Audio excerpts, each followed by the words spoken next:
नमस्कार दोस्तों, मैं सोना आपके अपने चैनल साहित्य की पंचरत्न में आपका स्वागत करती हूँ। आज हम जयशंकर प्रसाद जी की ऐतिहासिक नाटक स्कंदगुप्त की समीक्षा देखने वाले हैं। जयशंकर प्रसाद जी का जन्म 1889 में हुआ था तथा उनका निधन 1937 में हुआ।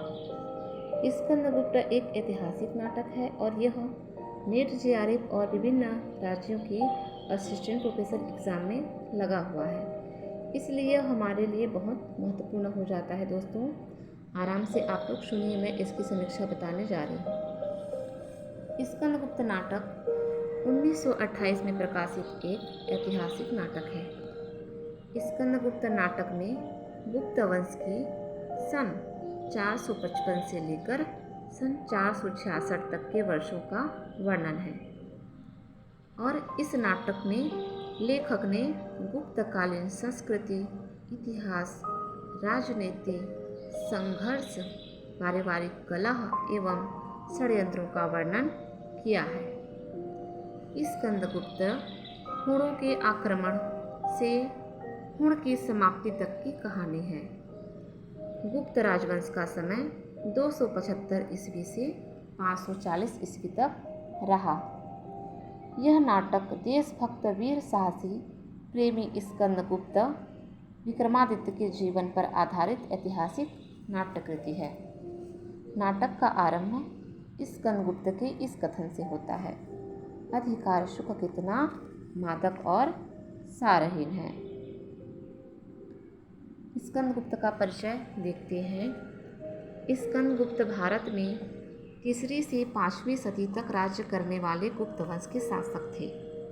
कुछ लोगों का मानना है कि ये 8वें और अंतिम महान शासक थे। स्कंदगुप्त जितने सालों तक शासन किए उतने ही वर्षों तक मध्य एशिया के कबीलाई हुणों से भी लड़े और जीते भी थे। यह भी कहा जाता है कि स्कंदगुप्त के शासनकाल में जनता में कोई विद्रोह नहीं हुआ था और न ही कोई व्यक्ति बेघर हुआ था। वे बहुत ही संयमी तरीके से शासन कार्य करते थे। अपने कुशल नेतृत्व व योग्यता की बदौलत ही स्कंदगुप्त ने हुणों और पुष्यमित्रों की लड़ाई में पराजित किया, जिसके कारण उन्हें विक्रमादित्य की उपाधि मिली। अब स्कंदगुप्त नाटक का उद्देश्य: बाहरी लोगों से लड़ने के पश्चात विजयी होने पर सांस्कृतिक विजय और गुप्त साम्राज्य जब बिखर रहा था उस अवसर पर स्कंदगुप्त के रूप में एक वीर नायक का आना। इसके द्वारा अंग्रेज के पराधीन तत्कालीन समाज को एक रास्ता दिखाना। आगे देखते हैं। स्कंदगुप्त नाटक में कुल 5 अंक और 33 दृश्य हैं तथा इसमें 17 गीतों की संख्या है। प्रथम अंक में 7 दृश्य हैं तथा दूसरे अंक में 7, तीसरे में 6, चौथे में 7 और 5वें अंक में 6 दृश्य हैं। नाटक के पात्र देखते हैं तो पुरुष पात्रों की संख्या 17 है, जिसमें हम लोग मुख्य पात्र को देखते हैं। स्कंदगुप्त जो मुख्य पात्र और नायक है। युवराज विक्रमादित्य देश प्रेमी, नीतिज्ञ, स्वाभिमानी, वीर योद्धा और स्त्रियों का सम्मान करने वाले। कुमारगुप्त मगध का सम्राट और महादंड नायक हैं। गोविंदगुप्त कुमारगुप्त के भाई। पर्णदत्त चक्रपालित, बंधुवर्मा, मातृगुप्त, प्रपंच बुद्धि, सर्वनाग, धातुसेन, पुरगुप्त, भट्टारक, पृथ्वीसेन आदि पुरुष पात्र हैं। स्त्री पात्रों में देवकी कुमारगुप्त की बड़ी रानी स्कंदगुप्त की माता है। अनंत देवी कुमारगुप्त की छोटी रानी और पुरगुप्त की माता है। अन्य स्त्री पात्रों में जयमाला, देवसेना, विजया, कमला, रामा, मालिनी। नाटक की कथावस्तु की ओर आगे बढ़ते हैं। आगे बढ़ने से पहले मैं यह कहना चाहूँगी दोस्तों, स्कंदगुप्त नाटक आप लोग एक बार ज़रूर पढ़िए। नाटक पढ़ने के बाद यह समीक्षा आपको बहुत अच्छे से समझ में आएगी और आप लोगों के लिए बहुत फ़ायदेमंद भी होगा। तो पहले अंक देखते हैं नाटक के कथा वस्तु में। पहले अंक में 7 दृश्य हैं और इस अंक की शुरुआत गुप्त साम्राज्य में आंतरिक विद्रोह को दिखाया गया है। कुमारगुप्त के शासनकाल में गुप्त साम्राज्य की शांति व्यवस्था में अशांति होते हुए दिखाया गया है। सम्राट की योग्यता, वीरसेन की असमय मृत्यु और विदेशियों के आक्रमण से गुप्त साम्राज्य पर प्रश्न चिन्ह लग जाता है। ऐसी स्थिति में स्कंदगुप्त का कर्तव्य स्वाभाविक रूप से बढ़ जाता है। पारिवारिक विद्रोह की शांति और आर्यावर्त के गौरव की रक्षा उसका प्रथम कर्तव्य बन जाता है। उसी समय पुरगुप्त, भट्टार्क और अनंत देवी की षड्यंत्र पूर्ण योजना से सम्राट की मौत हो जाती है। साम्राज्य के परम शुभचिंतक पृथ्वीसेन, महाप्रतिहार और दंडनायक आत्महत्या कर लेते हैं। ऐसे स्थिति में स्कंदगुप्त विचलित हो जाते हैं, फिर भी लक्ष्य प्राप्ति करने में वह अपनी पूरी शक्ति लगाकर जुट जाता है। यह तो रहा पहला अंक। अब आगे बढ़ते हैं दूसरा अंक। दूसरा अंक में 7 दृश्य हैं। दूसरे अंक में स्कंदगुप्त अपने लक्ष्य के लिए प्रयासरत होता है, परंतु उसके सामने 2 समस्याएं होती हैं। एक गृह संघर्ष की और दूसरी बाहरी आक्रमण से देश की रक्षा करना। गृह संघर्ष का पता अनंत देवी और भट्टार्क के षड्यंत्रों से चलता है। इसी अंक में वे दोनों देवकी की हत्या का षड्यंत्र रचते हैं। उसी समय स्कंदगुप्त कुसुमपुर पहुंचकर पहले अपनी माता की रक्षा करता है।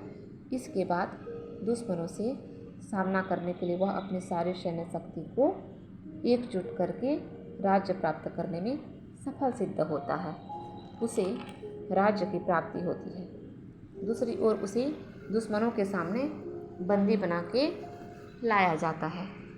तीसरा अंक, इसमें 6 दृश्य हैं और इस अंक में भट्टार्क, प्रपंच बुद्धि और अनंत देवी के षड्यंत्र का सामना करना, स्कंदगुप्त और मातृगुप्त के द्वारा देवसेना की रक्षा करना, पश्चिमोत्तर की सीमाओं से दुश्मनों का आक्रमण, भट्टार्क का धोखा देना, युद्ध भूमि में दुश्मनों से मिल जाना, भट्टार्क को क्षमादान देना आदि शामिल है। अगला अंक, चौथा अंक। चौथे अंक में 7 दृश्य हैं। इस अंक में स्कंद का विपरीत परिस्थितियों और षड्यंत्रों में अकेला ही जूझता हुआ दिखाया गया है। उसकी माँ का स्वर्गवास, जीवन के दूसरे साधन में व्यस्तता, भट्टार्क के कारण विजया और अनंत देवी में विरोध की स्थिति, सर्वनाक से प्रभावित होकर विजया में देश कल्याण की भावना से प्रेरित होना, देवकी की मृत्यु से भट्टार्क को भी बहुत बड़ी शिक्षा मिलती है और संघर्ष से विमुख होकर रहने का संकल्प दिखाया गया है। अंतिम और 5वें अंक में 6 दृश्य हैं। इस अंक में भट्टार्क के दक्ष सैन्य संचालन के कारण विपक्ष का महत्वपूर्ण गढ़ बिखर जाता है। अनंत देवी और धर्म संघों में विरोध की स्थिति उत्पन्न होती है। दूसरी ओर कर्णदत्त के सहयोग से स्कंदगुप्त को धनराशि की उपलब्धि, आर्यावर्त के गौरव की रक्षा, फिर रण क्षेत्र में ही पुरगुप्त को रक्त का टीका लगाकर पारिवारिक अशांति पर विजय प्राप्त करना और स्कंदगुप्त के सारे प्रयास सफल होता हुआ दिखाया गया है। सामाजिक सफलता के रूप में सब कुछ पाकर भी नायक अपने व्यक्तिगत जीवन की अतृप्ति की पीड़ा से त्रस्त है। देवसेना के चरणों पर अपना सर्वस्व लुटाने वाले स्कंदगुप्त को देवसेना इसलिए उपलब्ध नहीं हो सकी क्योंकि उसे मालव राज के सम्मान का बड़ा ध्यान था। स्कंदगुप्त आंसू बहाता रह जाता है और स्कंदगुप्त के करुण उच्छ्वास से ही नाटक का अंत हो जाता है। अंत में यह कहना चाहूँगी, प्रसाद जी का नाटक अतीत के आईने में अपने समय को प्रतिबिंबित करने के लिए लिखे गए, इसलिए उनके नाटकों में अतीत और उनके समय का वर्तमान झांकता मिल जाता है। स्कंदगुप्त में ही वर्णित शौर्य, बलिदान, प्रेम, राष्ट्रीयता एवं एकता जैसे उदात्त आदर्शों के पीछे तदयुगीन राष्ट्रीय आंदोलन की चेतना अंतर्निहित है। धन्यवाद दोस्तों। अगर यह समीक्षा आपको पसंद आया हो तो बिल्कुल आप लोग लाइक, कमेंट, सब्सक्राइब जरूर करिए। धन्यवाद।